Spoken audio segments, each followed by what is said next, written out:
So you have the teacher or let's say the content on top, Okay. and then the teacher, and then the students.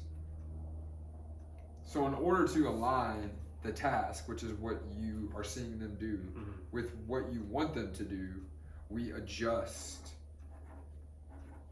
the teacher, what the teacher's doing. Mm-hmm. We adjust the content. Um, we adjust this. We don't adjust the students, but we Right. take into account the needs of the students. Right.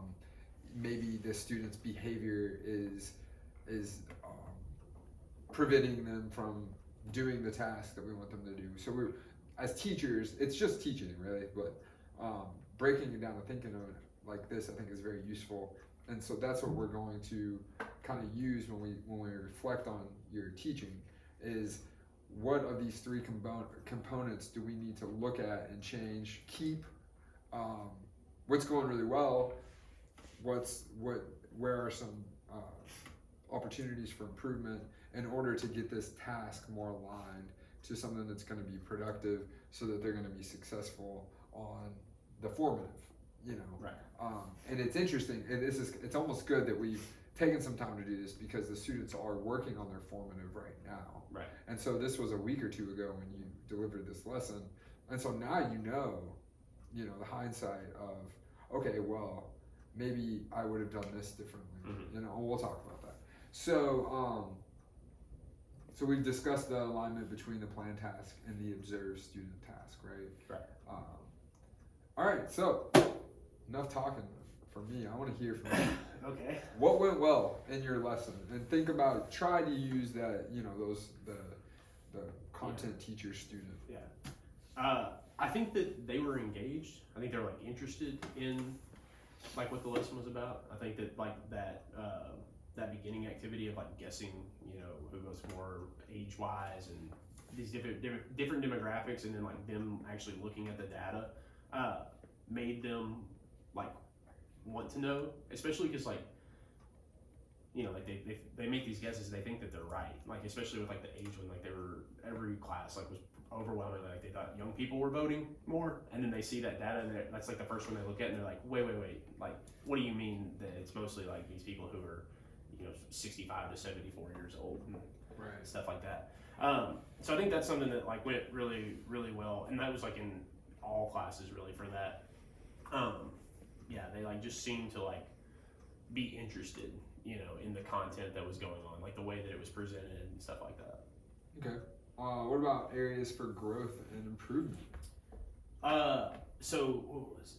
I noticed something that you had. So like at the end of the lesson, like this is something I think that I just constantly could improve on, is like tying stuff back into like the learning targets and the compelling questions, and making sure that like, I guess just being more intentional about tying those things back in, and not just like assuming like, well, okay, like they did all of this and they understand how it connects to these broader themes that we're talking about. Right. Yeah, and I think that that's like one of just like a big area for growth for me, like that I could improve on is just making sure, just being intentional about that, not just making the assumption that like, okay, well they get it, they can answer this formative assessment response or whatever, and they got it, they're good, they get the whole picture. Right.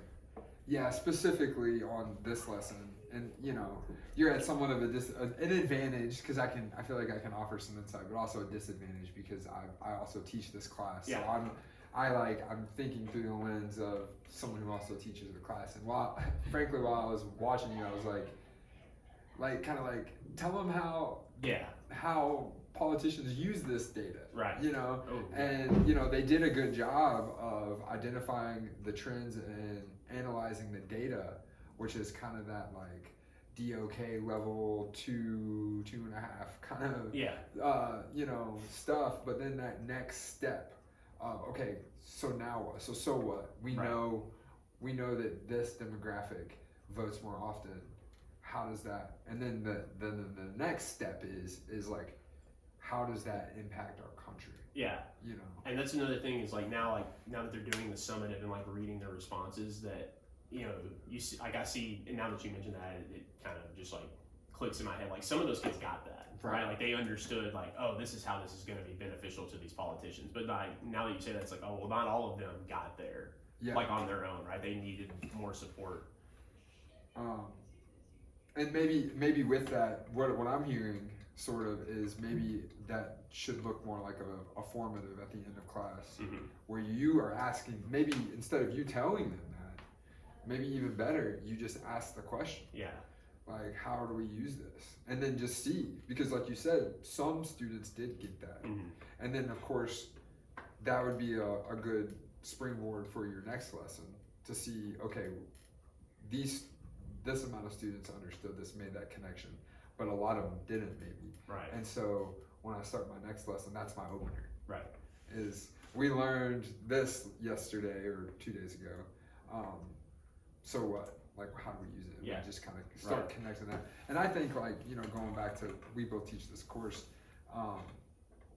this was the first time, to be fair, just a little background that I think is important that we talked about this morning actually, is how we shifted our summative assessment midway through the lesson. And so that is that puts the teacher at a disadvantage when we talk about instructional tasks, right? So you make a content shift in a way that causes the teacher to kind of have to change course, and sometimes that gap gets created there, if that makes sense. Yeah. You know. Yeah. For sure. I thought that was interesting. Yeah. Yeah, I think that I think that's what we talked about this morning, was like it's the same, it would be the same material, but like the presentation of it we would have definitely modified a little bit with that summative task in mind. Yeah. And I think at the time that you gave that lesson, we were still trying to finalize. Yeah. We were exactly trying to figure out what wasn't working. So you're shooting at a obscured target. Right, yeah. We were still putting square peg in a round hole. Right, kind of right. thing, So that being said, what would you do differently? So a couple, like, obviously, you know, like what we talked about a second ago with tying things back into the learning target and stuff. And I like that piece of like making it like, okay, so now you know the data, but like if somebody's actually running for president or any political office, like how are they gonna like make it real world applicable, right? Like it's not just these numbers aren't just out in the void, you know, and people know them and then they just go like, oh, okay, that's cool, right? Like how is this actually used in our government, right? How do we like see these things, and how do they affect? And then like how do they affect the outcome of elections? Yeah. Right? Because so we touched on some of it, like whenever we talked about like race, like we showed the graph of like how in 2008, 2012, like more black people voted than in any other election, and they could understand. A lot of them knew why. It was because of Obama. But then it's like, okay, well, like then how do those trends like change throughout time, and how does that affect the outcome of those different elections? Right. I'm in a meeting. Oh. Okay, thank you. Should put a sign on the door. That's we'll do that next time. That's what I would do differently.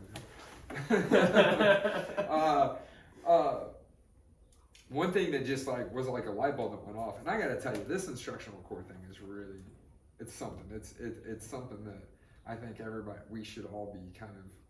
It makes it simpler and also better at the same time. Yeah. Because I think like it's easy to get bogged down by like one of these as individuals, but not thinking about them as like a collective. Yeah, like, or idea. overwhelmed. Yeah, right. So if you just like tackle one piece of that and you're just kind of like tightening the screws on each corner, right, and eventually you get it, you get it right. One thing that I took from what you just said was you empowered the students in a way. You showed them that they were able to look at these graphs and parse this data and analyze it. And that could be very empowering to students. Say, look at what you did. You did this and you did it correctly. Right. Now we're gonna use this and connect it, you know, to the real, like you said, to the real world.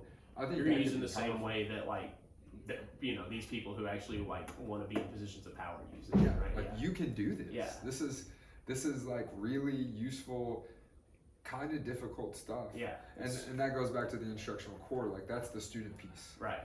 Where, okay, we're going to empower these students to make sure they understand they can do a difficult task in this sense, and you know, get them to get closer to that plan, more DOK, higher level DOK task. All right, on to the back. I guess what